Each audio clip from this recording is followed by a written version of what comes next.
We weren't even looking for a record deal. We were just playing, you know. So what we did was we signed our deal on our own. You know, we said, well, this is what we want to do. We don't care for a record deal if you're not going to give us what we want, right? So you don't feel restricted by being on a major label? No, we're not restricted at all. We have complete freedom. And then, because they like what we're doing, they like our music. It ended up like they ended up enjoying the music, so it's very good being on Geffen. They're 100% behind us, you know, so what else could we The ask? people at Geffen are great. You have such a dangerous rap. Are we rolling? Okay. Tell me something, if you've got such a dangerous and such a rowdy reputation, tell me something you've done that's been wild, or tell me a story that somehow you've ended up in trouble. I don't know, what do you want? Anything. This guy, we rented vans, he goes out and wrecks vans and passes out in the middle of the street. Stayed at the Gramercy Hotel here, and one of our friends, West Arkeen, the guy jumped over the counter. His dad had a heart attack, and they didn't give him the message. And then when he yelled at the guy jumped over the counter and hit him. And then 3 guys jumped him that worked the hotel here in New York. And then he came up and got me. I went downstairs and 2 big guys come at me with clubs, so I grabbed a huge metal sign, you know, and it was like a showdown. They backed off, and then the cops came, and you know, that's like the most recent thing that's happened.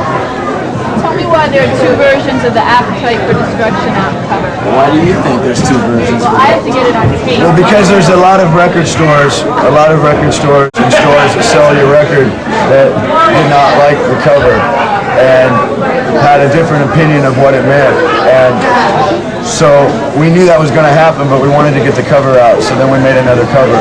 And it's basically there's 2 covers because we didn't want to, you know, we weren't stupid. We didn't want to like limit ourselves, and plus we like both covers, and it's fun having 2 versions out. Plus it's a catch-22 because we put out the first record, right? We put out the first cover, sold so many, you know, with that, and then changed it, and the fucking first, or the first cover. The cover is inside the inner sleeve. Yeah, so it's a catch-22, so it's like it doesn't really matter. You know? Are you worried that people like the PMRC will object or I don't really care about the PMRC. I don't care. I think it's stupid. I think people that are voting for people, you know, don't deserve to have somebody's wife or something like that. I'm not voting for who this guy decides to be with. The more stickers they put on records, the more records will sell. Yeah. It's the whole philosophy of being a teenager in rebellion, you know? The worse they get... When the parents hate it, the kids love it. So it's like, you know, and then the parents end up finding a song they like, so I like that. Yeah, they don't have a clue. are you looking forward to opening up the Motley Crue? Yeah. 3 more days. Oh, yeah. 4 more days. Oh, How did you yeah. end up opening up the Well, we were going to do it on the original beginning of their tour, but we weren't ready yet. Our album hadn't been put out yet, and so they got Whitesnake, and they were real happy with that. But now Whitesnake is ready to start headlining on their own, and they like us, and we like them, so it's like we're ready to do it.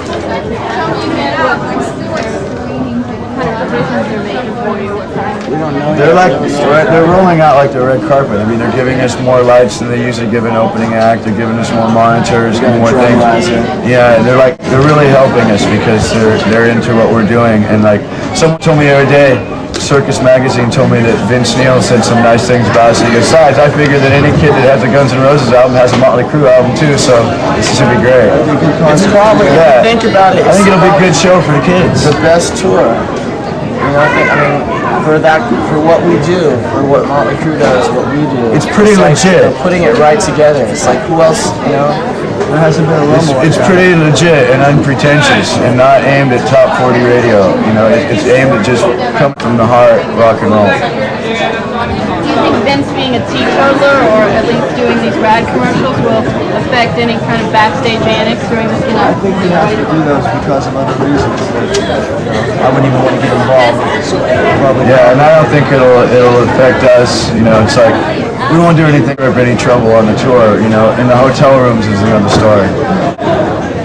Living such a quote-unquote reckless life, do you think there's any danger of burning out too early? Do you plan on being around for a couple couple of years? I'm not necessarily interested in the longevity as long as the music sticks around. As far as I'm concerned, it's just as long as we believe in what we're doing, you know. We care about each other enough to keep each other in line, you know.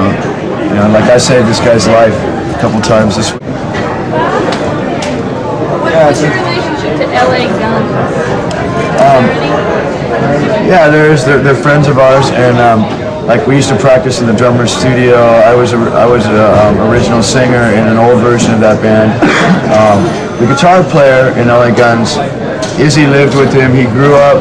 Him and Slash were like friends in high school and rival bands and stuff like that. And the name Guns N' Roses came about from Tracy Guns and Axl Rose, and I said, well, let's just call it Guns N' Roses. And then he went back to LA Guns, and I called it Slash and Steve, and we just kept the name. Do you have any plans for another album? The EP is coming out? Well, the EP is planned, and then we've already talked with Geffen that we will record a double album whenever we're done touring, and hopefully we'll put out a double album. We'll see how it sounds, and if it's a smart move to put out a double record, because it's going to cost more. But we've got all the material ready for it, and we're still writing new stuff. So we have about 40 songs ready to go that we believe in. I do a fashion segment on MTV called Addicted to Style. And do you want to talk about your tattoos or any kind of fashion statement that seems to be consistent throughout members of the band? I'm wearing, wear whatever's laying around the hotel when you wake up, you know what I'm saying? Why don't you tell us about your tattoos? A guy named Robert Benedetti does our tattoos on Sunset Strip. He does like Ozzy's, and Kevin Brady used to work there, and he did Motley Crue's and stuff. And it's like I think about a tattoo a long time before I get it. Like I got the one on my arm here before we had the album cover designed. Geffen saw this and liked it so much that they wanted to do a cover. And I know fashion is just like, I believe in wearing and doing what you want to do, not what someone tells you to do.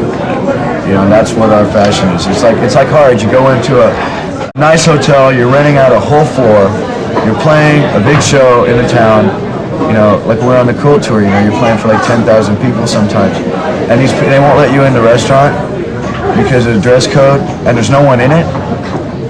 What is that? And this guy's making like $8 an hour. You're blowing him away financially and successfully, and he's telling you you're a bum. Schizo, see, I can turn it on or off. No, but I get thrown out of everywhere, for no real reason except for the fact that I like to get drunk and, blah, blah, blah. But it's like, as far as I'm concerned, it's pretty much just whatever you wear, whatever you wake up in, and you just go and do what you gotta do. About tattoos, don't go get a tattoo if you just to get a tattoo.